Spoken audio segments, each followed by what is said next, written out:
Hello everybody. I just want to say that I am sorry that this video was late. I am going back to my 11:15 a.m. Central Time slot. It's just that this week I had intended to do a video on the Raw Life and my concern that the Raw Life may have quit social media due to IllnessFakers.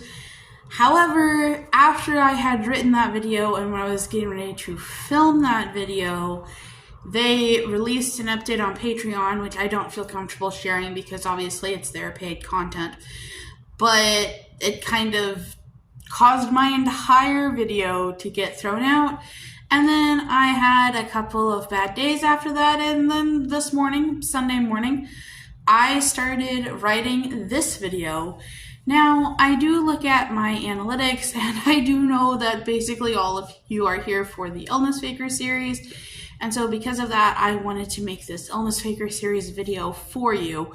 Now, I promised quite a while ago, 6 months ago, or maybe even a year ago, honestly, that I would be making a video reacting to my comments on my IllnessFakers videos. I just want to say real quick also, I do know that I put out that poll for you guys and you guys voted for Cheyenne and not the Raw Life. It's just I felt like the Raw Life was pressing for the fact that they've disappeared for like 4 months, and so that's why I wanted to make that video. I will be making a Cheyenne video. I just need to figure out how I am going about this. One of the things is that when I made my Jackie videos, and there may be more Jackie videos at some point, I don't know, but when I made the Jackie videos, the idea was that I had seen all of Jackie's videos, and I'm realizing that watching all of the videos for any YouTube channel, especially a YouTube channel that's existed for 5, 6, 7, 8 years, is probably going to be very impractical. Like, heck, I would think that even someone just making videos on me and trying to watch all of my videos would be quite time consuming, and I only have, I think, around 70 videos, which, man, guys, by the way, 70 videos. I can't believe I have been doing this for 70 videos. I might make a special video if and when I get to 100 videos, we will see. But yes, I will be doing Cheyenne next. One thing that's important to me with this series is the journalistic integrity piece. When I did that interview with Dr. Feldman, I told him that I was dedicated to having journalistic integrity in the series. And so that's what I care about, is the integrity and making these videos a good place to go. So if you have any suggestions for Cheyenne videos that I should watch, go ahead and leave them in the comments. I'm going to be making playlists. I might be saving like the new to Chronically Jackie playlist. I might save that. I need to check this out. I think you guys can see if I save a playlist to my playlist, so I might be making an intro playlist for you to see the videos that I watch, or that sort of thing, so you guys have a frame of reference and you can go watch the videos that I watch to make those videos. Now it's time to get on to the topic of this video, which is reacting to the comments. I took these screenshots, I think last week or the week before. I'm not sure if I'm responding to these comments in the order they were posted, or the order, most recent video, the most recent comment on the most recent video, or whatever, but this is the order that they were saved in my computer, and so this is the order that I am responding to them on. Standard disclaimer for any of these reacting to comments videos is don't go harass people. Come on guys, please do not go and find these comments and give the commenter a hard time or whatever, because that's just not cool. That's not the type of thing that I am looking for, or the community that I am creating on my channel.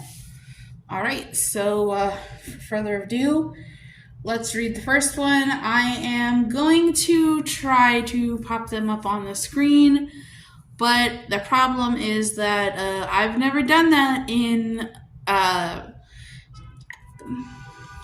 Director. I can think of what I used to have. I've never done that in Power Director, so we'll see if it works. Alright, so the first comment is, I'm in the group. I love your summary. Do Danny. So first of all, thank you so much for this comment.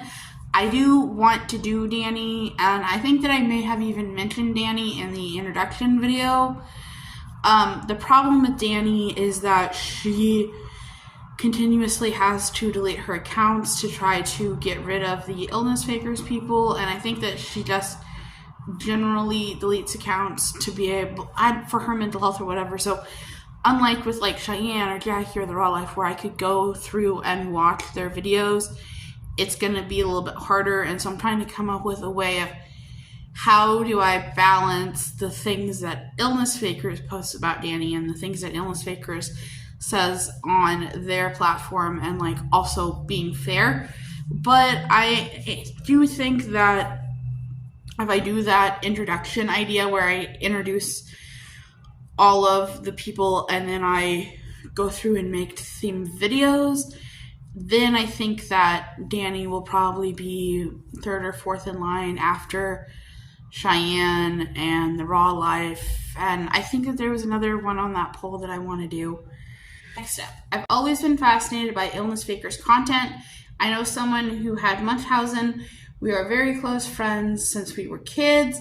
She was always prone to exaggerating minor injuries and colds and stuff. But when I was diagnosed with my chronic illness, it was like her Munchausen went into full blown.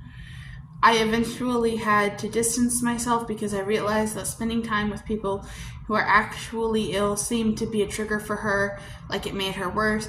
I realized that it's a mental illness, so I try not to be too harsh about it. This is kind of my concern right here, is like, let's accept their premise. Like, for the purposes of this, let's say Danny has factitious disorder.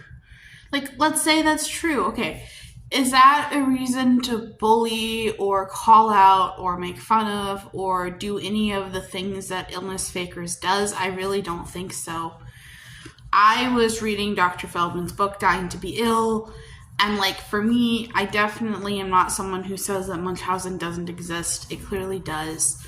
Likewise, somatic illnesses exist, and we're going to put them in a whole nother basket because somatic illnesses are very real. People aren't faking. It's something that happens. There may not be a cause, but like, would you call chronic fatigue syndrome faking? Like, there are conditions where your gallbladder stops working. This is what biliary dyskinesia is, where your gallbladder just stops working and they don't know why. So they're definitely not fake. But to me, like, after everything that I've been through with my medical journey, I know that it's stressful, and I do wonder if, like, what makes people feel like they need that amount of attention, what makes them feel like they need that amount of sympathy in order to just live, like, what makes people want to do this? I think it's really disrespectful to people who have Munchausen to accuse them of being scammers, because Munchausen is not about the scam. It's not about the monetary benefit. Now, I'm not Dr. Feldman. I'm not an expert. I'm just a girl with autism who researches this stuff. But I would say that soliciting for donations and stuff probably is a scam.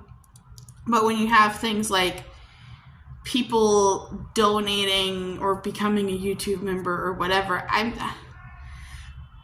really have a hard time labeling what is and what isn't a scam. I also think that it's important to remember that there is a balance here. You know, it's quite possible, and indeed I think that in the case of IllnessFakers, usually the case, that you're accusing innocent people of faking their illness, their very real illness. There'll always be a question of, like, in anything, when you accuse someone who could be innocent, how many accusations are you, right? Because sometimes being accused is the same as being guilty in these people's book. And so how many accusations are you willing to level at innocent people? How much are you willing to wreck the lives of innocent people in order to get the people who are faking it, people who are scamming, or the people who have Munchausen? And like I said, I think that we should separate, like, the medical scamming which actually is, right? Like, malingering is something different than Munchausen. And even with Munchausen by internet, when it's just posting sympathy stuff and things like that, there's a difference between Munchausen and malingering, and IllnessFakers likes to pretend like that's not the case. But anyway, that's a bit of a tangent, and definitely not what I wrote down here. What I wrote down here is that, I myself have been accused of, I don't know if you would call it like traditional Munchausen, but I had a family member accuse me of lying about my stomach condition, and like, it really made me want to like crawl in a hole and not ever talk to that person or talk to any family members that that person and I have in common, because it hurt really bad. And I think that these people, they don't understand how bad it hurts, or maybe they do understand medical gaslighting. I don't know. Let me know if you want me to like dive deeper into just like the pathology, the things that I see in these commenters, because that could be interesting too. But yeah, it's just, when you accuse people of faking, you're going to catch a lot of innocent people, and you're going to hurt a lot of people who aren't faking. And we think about it, if someone is Munchausen and not malingering, they're almost a victim too when you're accusing them of being a scammer and evil and all that stuff, when really they just have a mental illness. It's not to say that I don't have sympathy for the people that have to be friends or doctors or whatever with people who have Munchausen. Like, for an example, with myself and my stomach, we have found things. We didn't find gastroparesis, we didn't find Crohn's, but we found inflammation that's probably due to severe GERD. We found like a stricture level 3 esophagitis. Like, we found quite a few problems. And I think about when you have a doctor, like, even though doctors don't get emotionally invested in cases, like, I've seen it with doctors that you see for a long time, that you see for months or years, where it's just kind of like they are fighting the fight with you. They're trying to make you feel better. And I can only imagine as a doctor how frustrating it is that you are trying to figure out why this person is sick, and then after test after test, there's nothing that you can find. And so either it's functional, which, again, I don't want to put down functional things. I don't want to put down somatic things. They're very real. But either it's functional or the person is lying. And I would imagine that that's really hard. And I would definitely say that if you are in a situation where you feel like, I can't take this anymore, I can't be friends with this person, I feel like I'm making them worse, I feel like I'm contributing negatively to their mental health, or I feel like they're contributing negatively to my mental health, I feel like they're making it difficult for me, like, you have to be able to separate the two, and I think that's very important. Okay, I am back. Sorry about that. This time my mom did call, and then I ate dinner and played Monopoly and took a nap. And so if the lighting changed, it's because I am told it's raining outside, and I adjusted my ring light by putting it on warm tone. But if this video is 2 different color tones, that's why. So now I want to read out what's going to be the final tweet for this video, because oh boy, I've rambled on long enough. This tweet says, did I just say tweet? Now I want to read the final comment for this video. Thank you, many disabilities / chronic illnesses are dynamic, have gotten so much crap from people who get upset because, quote, I saw you last week and you looked fine, unquote. Yes, Karen, and then I worked the concession stand at school dance the other day and it kicked my butt. They did not say butt. So to me, I think that this sentiment is really, really important.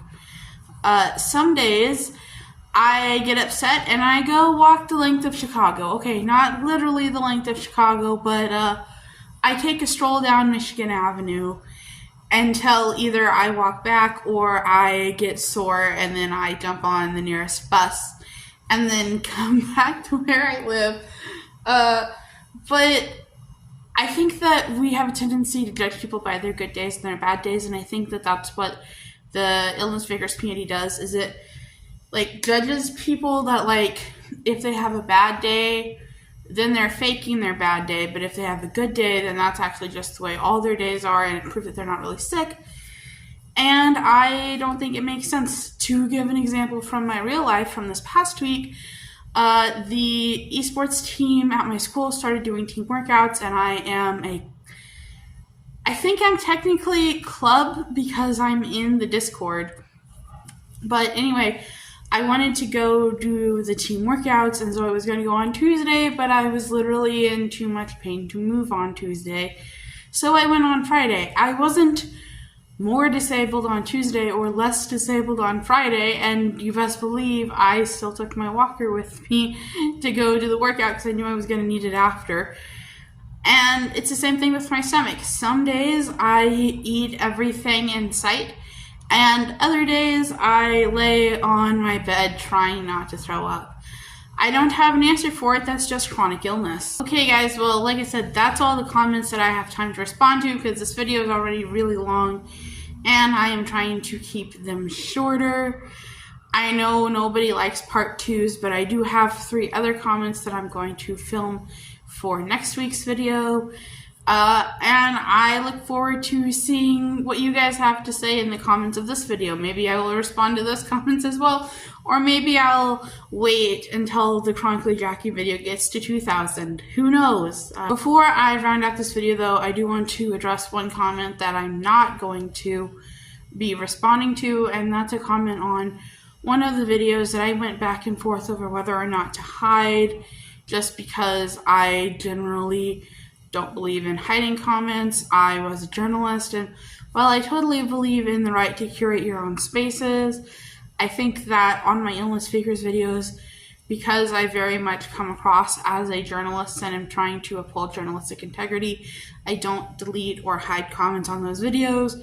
And there was a comment of someone suggesting that they knew Jackie and Denise, and for me, I don't want to engage in that. I don't want to engage with, oh, I know this person or I knew that person and this is what they're like in real life, because honestly, you just never know. And I'm not trying to offend the person who left that comment, but honestly, to me, it's like I have no way to independently verify whether or not you actually knew Jackie, whether or not you actually knew Janice. And for me, even if I could verify, again, I think that interpersonal relationships, interpersonal relationships are so varied. I don't feel comfortable releasing the details of an interpersonal relationship between one person who is dead and another person who was allegedly their friend at one point.